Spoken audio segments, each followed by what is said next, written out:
Hello, welcome back to Mod Fashion. This is Kim, and today I will be making a bridesmaid's dress that I found a pattern from online.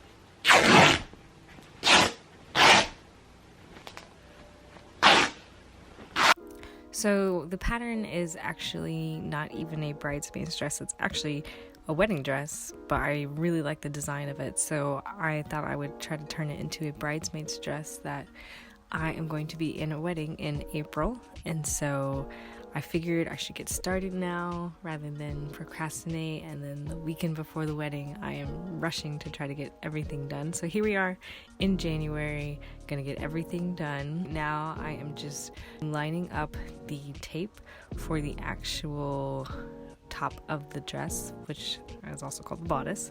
And so here we got the back. It's got a nice swoop on the back.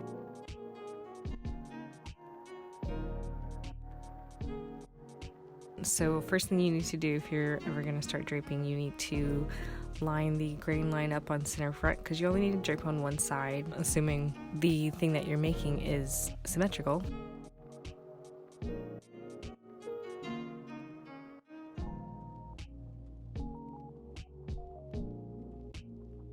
And the first thing that I'm going to focus on is trying to get the darts that are in the front. They're not really like a full dart, they're more of like kind of like a gather, but just like a dart that's not fully like tucked away. I'm sure there's a word for it, but I don't quite know the term for it. So that's the first thing I wanted to focus on. And so here we've got the darts. They're in place right now. I've got them pinned down.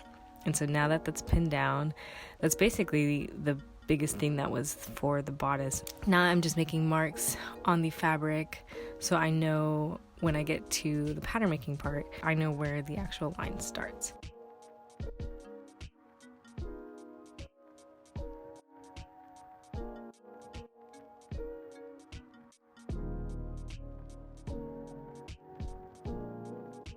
We're marking on the bottom of the first part of the bodice, and I'm also marking the little darts, and then I am marking the side seam. And it's very important that I mark where the armhole is going to end, right underneath the armpit.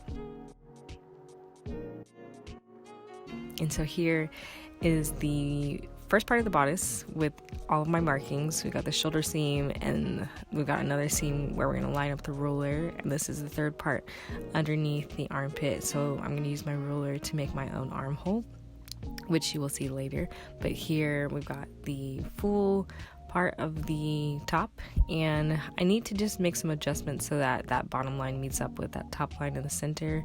And I've marked my apex point, and this is the bottom line for where I'm actually going to start the second part of the bodice drape.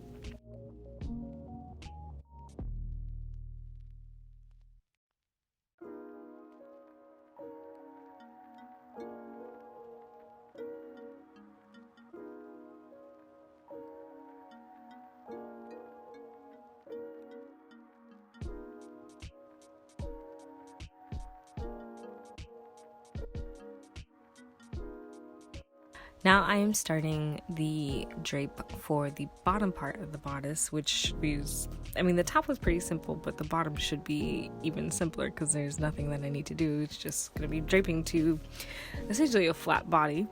And so I just need to pin it like I did at the beginning, and then just make some cuts so I can ease the fabric and make sure everything is nice and smooth. Just what I did with the top is what I'm going to do with this bottom part.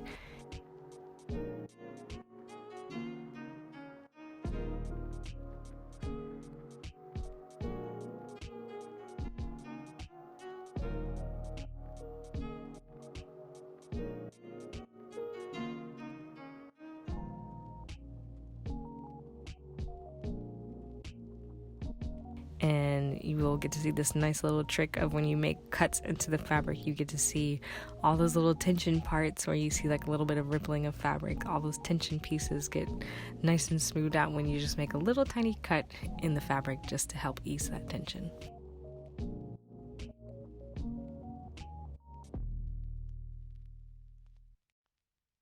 Now for some more marking like I just did with the first part. So I'm marking the bottom of the waist tape. I've got the side seam already marked, and now I am marking where I did the first part of the bodice. So here is our second piece of the center front done. Now to the back, and I'm going to do the same thing, and it's going to have about the same simplicity as that second part of the bodice did. It's going to be possibly even easier because the back has less curves than the front does, and so it's actually really nice draping on the back because you don't have to work around that bust. So things get so much easier when you get to the back.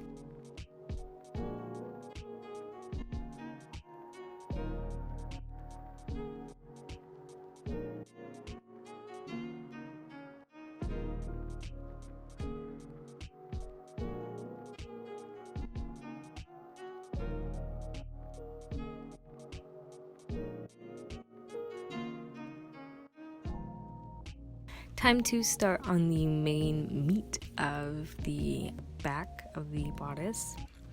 It's just this nice little swoop. I'm hoping that when the dress actually gets on, that it's not going to be falling off the shoulders. Hopefully there's going to be enough tension in the back for it to stay on the shoulders. So just got to cut away some excess fabric because there was a little bit too much bunching up around the shoulder seam.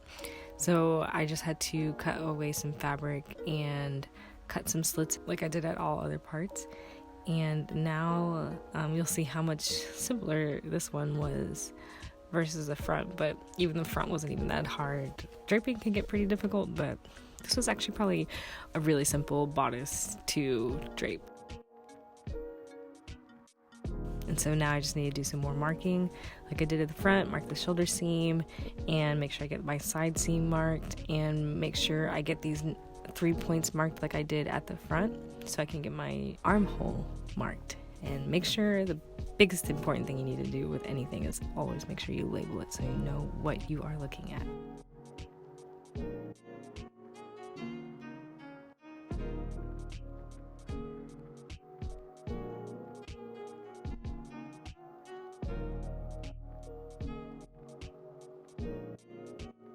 Once everything has been pinned together, I'm going to put it back on the dress form so I can see that everything worked out and there isn't things that are like significantly wrong. I still will have to make a sample, but this is a big part of draping. Is once you're finished draping all your individual pieces, you want to put them back on together and make sure everything actually fits where it's supposed to fit.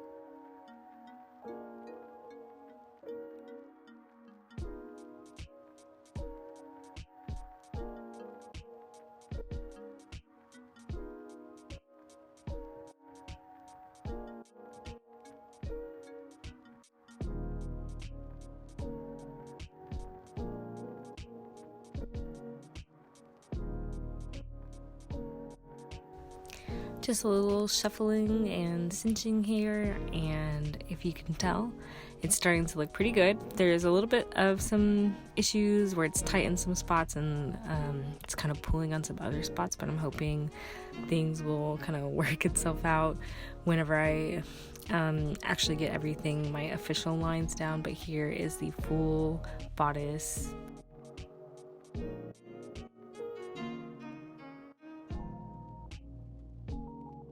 Now it's time to start on pattern making. So first thing you need to do is attach your muslin drape to some pattern fabric, and then you are going to need some pins.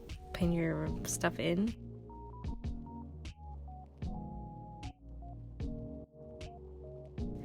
And then once you've got everything pinned in, take your stiletto tracing wheel and trace out over your lines. Make sure you trace out any marking points, so any darts that you have or any seams that need to be matched up. And then once you've got all of that traced, you can go over your stiletto tracing wheel with a pencil. Make sure you get your grain line so all your fabric matches up and it's not pulling in strange places. And then all you need is really a bunch of rulers to connect all your dots.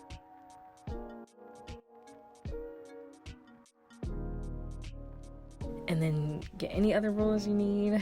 Really, a dressmaker's best friend is a ton of different rulers with different curves, and so it's really the bulk of the rest of what you're going to see is just a bunch of pattern making and labeling. Don't forget to label everything.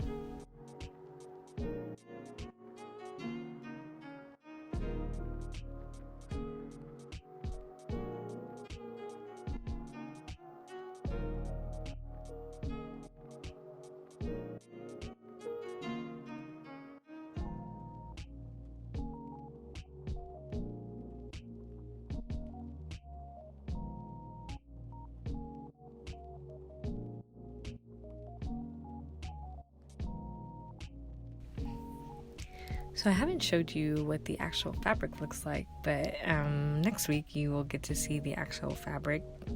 But I think the color is, I think it's teal blue. I think that's what it was called. It's some David's bridal color. I don't know. David's bridal dresses are unfortunately really expensive. So a new dress, I typically buy my bridesmaids dresses used, but I wasn't having any luck trying to find this particular color because it's a special custom color that needs to be ordered 4 months in advance. So for some reason, it is a very difficult color to find, and well, that's not my issue, or it was my issue, but not anymore. So I went to this store in Dallas, and I got I think I got 4 or 5 yards of 2 different fabrics. I wish I had vlogged my little shopping process. I brought my camera to Dallas, and I just never actually pulled it out whenever I was at the actual fabric store, and so I didn't get any actual fabric shots, but I will show you and maybe do a little bit more explanation of my little magic science that I plan to try to do somehow with my 2 different colors of fabrics that I got. Right now, one of the biggest, probably the most important thing you can do once you're got all your pattern pieces traced on is matching up your lines. And so I'm just trying to erase any or fix any jogs that I have. And basically a jog is just anytime you have a line that does not match up with another line from a pattern piece. And so what you need to do is kind of meet in the middle and then redraw your lines so that you've got a nice kind of even point. And so it's becomes a really big part of pattern making, is making sure everything matches with its counterpart, because if you don't, then who knows what your garment is actually going to look like. After you've got everything matched up, now you can add some seam allowances. And so what I just did, I did a 1/2 inch seam allowance all around, and I was thinking I probably should have did a 1/4 inch seam allowance on the shoulder, but I already did the 1/2 inch, and so I'm just like, I guess I'll just stick with the 1/2 inch. Now we can get started on the back. So line up your grain line with the, oh wait, no, this is the front. So line up your center front line with your line that you drew on your paper and mark all your stuff. I'm marking my notches, marking my side seam, marking my front. Everything needs to be marked. If there is a dot on your paper, you should mark it. And taking a little dowel, I think it's called a dowel or an awl. I think it's called an awl. Making some little punctures so I can get my armhole, which is actually probably one of the most magical things when you get to pattern making, is taking out your French curve. I think it's called French curve. Taking out your French ruler and then making your own armhole. You'll see the magic soon.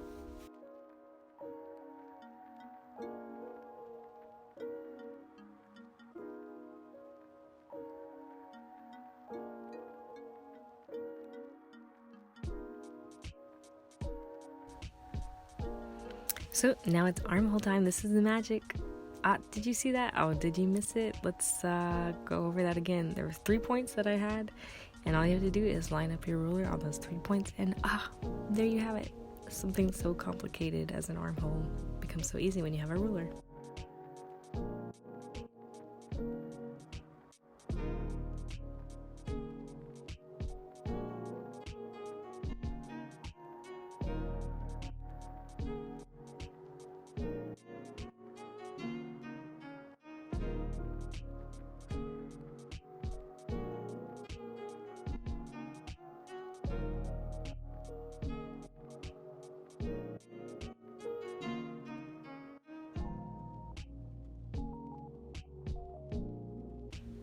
now it's time for the back. So there was only a little bit of a center back that I could use to line this up on, but I for sure did I use it all right. So took out the stiletto tracing wheel, traced everything, and just like we did, we had magic with the back with the magic with the front with the armhole. Now we are going to have magic with the back with the armhole. So if you missed it that first time and you didn't want to rewind it, you get a second chance to see how an armhole is made. It's so simple, and yet it's so magical. Am I the only one who thinks it's magic? I think it's pretty cool.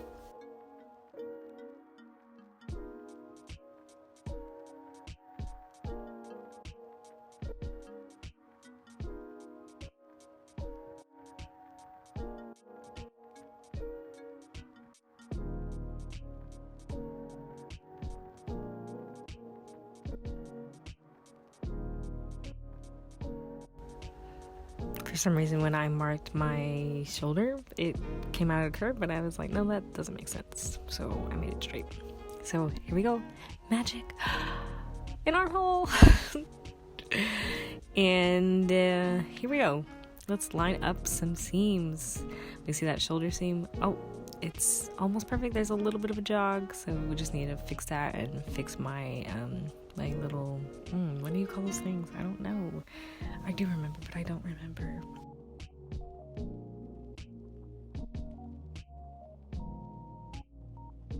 And here is probably the biggest jog that you see. So you see right up there, up at the top, there is a jog with that armhole, which is not uncommon, because you are kind of basically making your own armhole. So what I'm doing at the bottom, I was trying to fix the waist, and then I was like, no, you know what, I think I will keep it the same as it was. So I just kind of tried to smooth out that curve.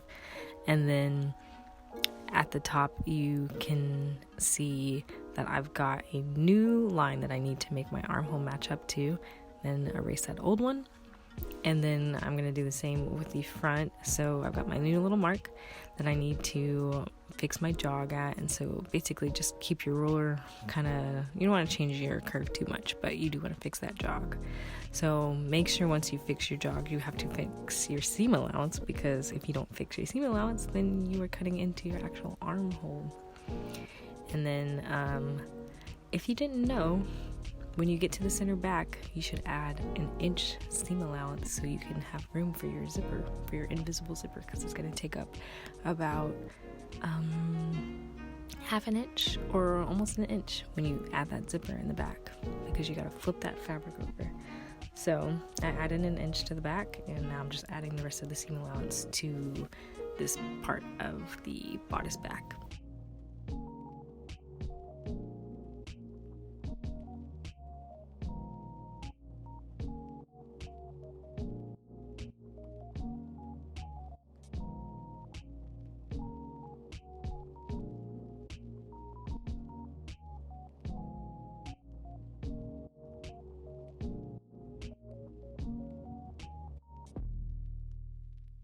This is the magic of making clothes. It is very time consuming, but when it all comes together, you're going to be so proud of your work. Oh, here we have a visitor who also wants to be proud of the work.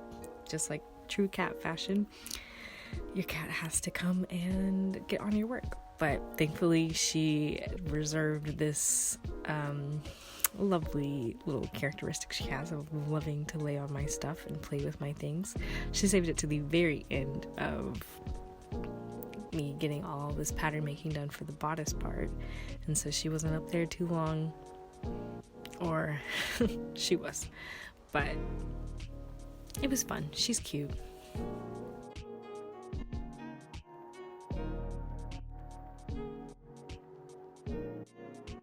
Here are all my pattern pieces for my bodice. We got my bodice front, we got the bodice back, and two other pieces that belong to the bodice front and the bodice back.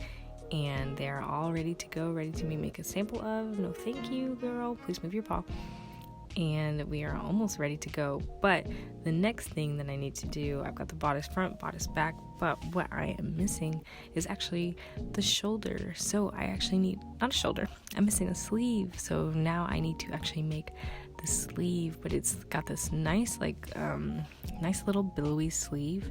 So really, I'm not going to try to drape a sleeve. I'm just going to use a sleeve pattern I have on the hunt for a size 6 sleeve pattern.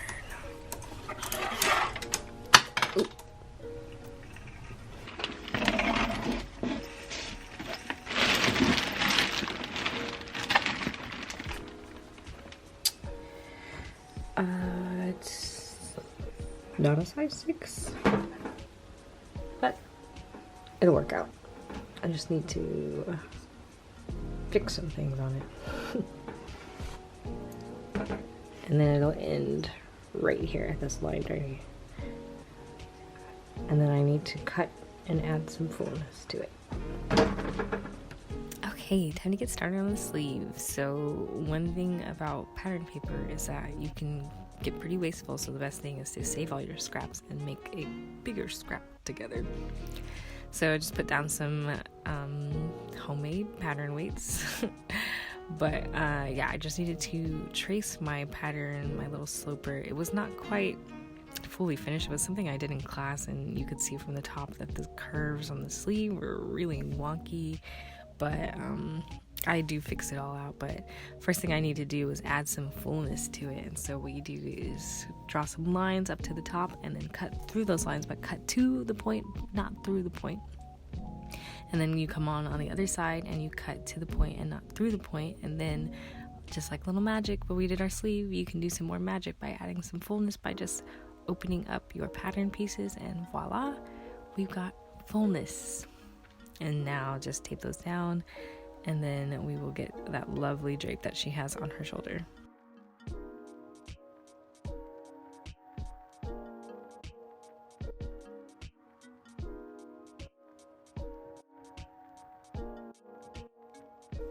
One of the things you need to do when you add fullness is create a new bottom seam. So that's just what I did. It was not the most like scientific thing I've done or mathematical thing. I feel like fashion and pattern making is more of a math than a science, but you know, it's just a sleeve, so there's always room for improvement.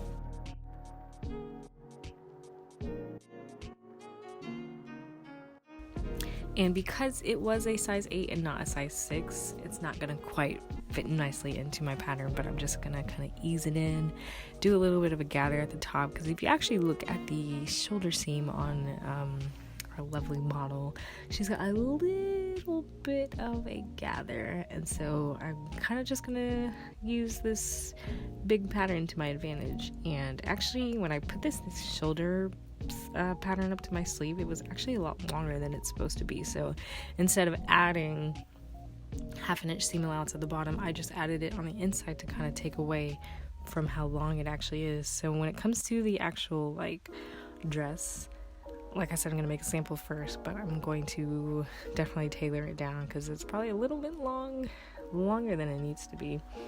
And right now I'm just kind of trying to see how much I'm going to need to gather.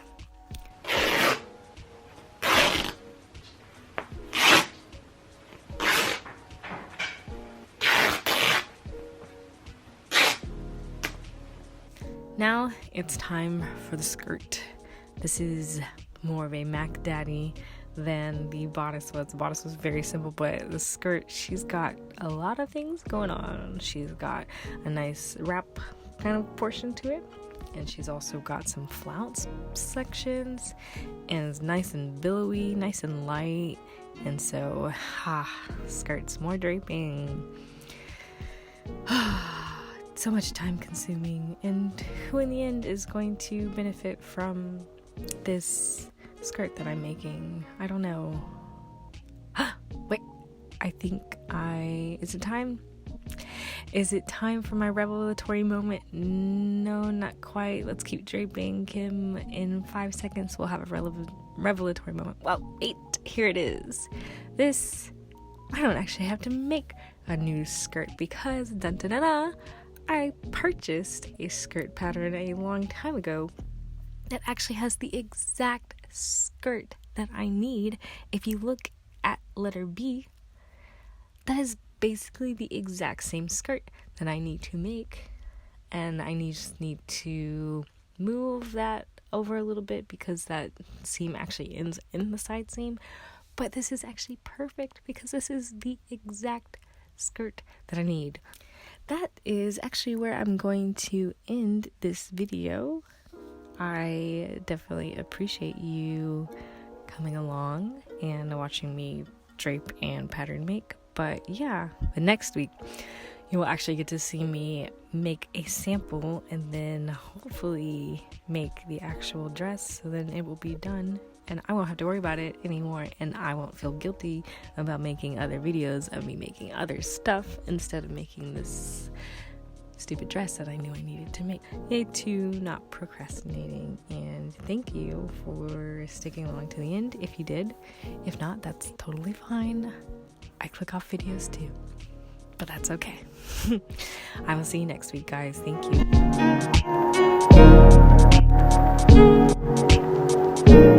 you.